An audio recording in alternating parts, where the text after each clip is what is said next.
antara Amerika Serikat, Israel, dan Iran memasuki hari ke-7 dengan serangan yang masih berlangsung di berbagai wilayah Timur Tengah. Operasi militer yang dipimpin Washington dan Tel Aviv terus menargetkan fasilitas militer Iran, sementara Teheran tetap meluncurkan serangan balasan berupa rudal dan drone ke sejumlah wilayah di kawasan. Intensitas konflik membuat situasi keamanan regional semakin tegang, dengan laporan korban jiwa yang terus meningkat, gangguan terhadap infrastruktur penting, hingga evakuasi warga sipil dari sejumlah negara di kawasan tersebut. Pada hari ke-7 konflik, militer Amerika Serikat dan Israel masih melanjutkan operasi militer terhadap 200 target di Iran dalam 72 jam terakhir, termasuk kapal militer dan fasilitas peluncur rudal. Sejak konflik dimulai, laporan menyebutkan lebih dari 1.200 orang tewas di Iran, menjadikannya salah satu periode paling mematikan dalam eskalasi terbaru di kawasan tersebut. Di tengah tekanan serangan udara, Iran tetap melakukan serangan balasan terhadap sejumlah target di kawasan Timur Tengah. Garda Revolusi Iran melaporkan telah meluncurkan kombinasi rudal dan drone ke sejumlah wilayah, termasuk pusat kota Tel Aviv di Israel. Namun menurut pejabat Amerika Serikat, intensitas serangan balasan Iran dilaporkan menurun dibandingkan hari-hari pertama konflik. Serangan rudal balistik disebut turun sekitar 90%, sementara penggunaan drone menurun sekitar 83% sejak awal perang. Meski demikian, sejumlah serangan masih dilaporkan terjadi di beberapa negara Teluk yang menjadi lokasi pangkalan militer Amerika Serikat. Pada hari ke-7 konflik, beberapa negara Teluk melaporkan adanya serangan rudal dan drone dari Iran yang menargetkan wilayah mereka. Di Bahrain, sebuah rudal dilaporkan menghantam kilang minyak milik negara di kawasan industri. Kebakaran yang terjadi berhasil dipadamkan oleh otoritas setempat. Sementara itu di Uni Emirat Arab, sistem pertahanan udara dilaporkan berhasil mencegah sejumlah rudal serta lebih dari 120 drone yang menuju wilayah negara tersebut. Qatar juga melaporkan rentetan serangan rudal dan drone setelah ledakan keras terdengar di ibu kota Doha.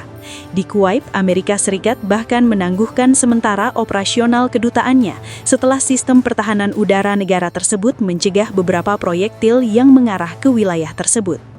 Selain serangan militer, situasi politik di Iran juga menjadi sorotan pada hari ke-7 konflik.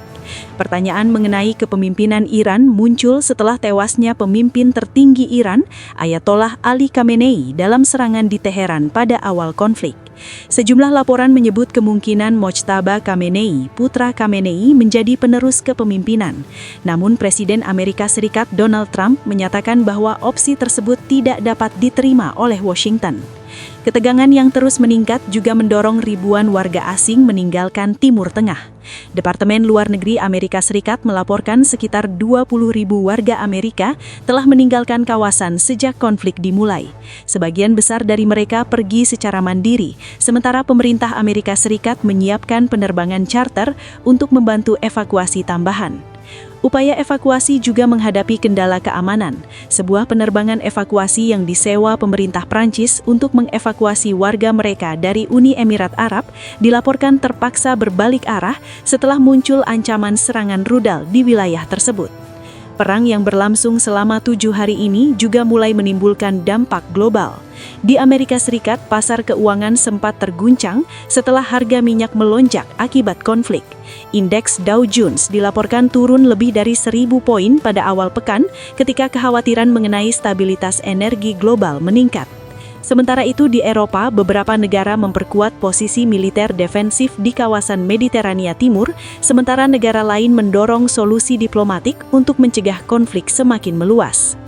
Perang antara Iran dan Israel juga semakin memanas setelah Iran melancarkan serangan besar dengan menembakkan rudal balistik Horam Shahrar 4 yang menghantam wilayah sekitar Tel Aviv pada Kamis 6 Maret 2026. Rudal tersebut disebut sebagai salah satu rudal balistik paling canggih milik Iran dengan bobot sekitar 1 ton dan kemampuan membawa sejumlah submunisi. Rudal Horam Shahrar 4 memiliki jangkauan hingga sekitar 2.000 km serta mampu membawa hulu ledak dengan berat hingga sekitar 1,5 ton. Selain itu, rudal ini dilengkapi sistem navigasi dan panduan di tengah lintasan yang memungkinkan rudal mengoreksi jalurnya selama penerbangan, sehingga meningkatkan akurasi terhadap target strategis. Iran juga mengklaim rudal tersebut dirancang memiliki ketahanan terhadap gangguan elektronik dan kemampuan menembus sistem pertahanan udara modern. Selain menghantam wilayah sekitar Tel Aviv, Iran juga disebut menargetkan Bandara Ben Gurion serta pangkalan Angkatan Udara Israel. Sebagai bagian dari serangan balasan, Korps Garda Revolusi Iran meluncurkan rudal hypersonic Fatah ke arah Israel. Menurut klaim Iran, rudal tersebut mampu menembus sistem pertahanan Israel, termasuk Iron Dome. Keakuratan dan efektivitas serangan Iran terhadap sistem pertahanan Israel kini menjadi sorotan para analis militer. Jarak terpendek antara ibu kota Iran, Teheran, dengan Tel Aviv melalui jalur udara diperkirakan sekitar 1.585 km. Sementara rute darat antara kedua kota tersebut mencapai sekitar 1.900 km atau hampir 2.000 km. Iran mengklaim rudal Fatah mampu melaju dengan kecepatan hingga sekitar 16.000 km per jam. Dengan kecepatan tersebut, secara teoritis, rudal dapat mencapai Israel dalam waktu sekitar 11 menit setelah diluncurkan. Namun hingga kini belum diketahui secara pasti dari lokasi mana rudal tersebut ditembakkan.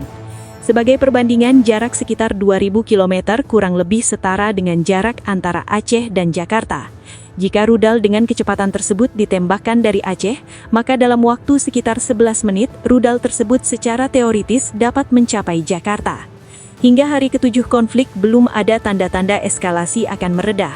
Serangan udara, rudal, dan drone masih terus dilaporkan dari berbagai wilayah Timur Tengah, sementara komunitas internasional semakin mendesak upaya diplomatik untuk mencegah konflik berkembang menjadi perang yang lebih luas.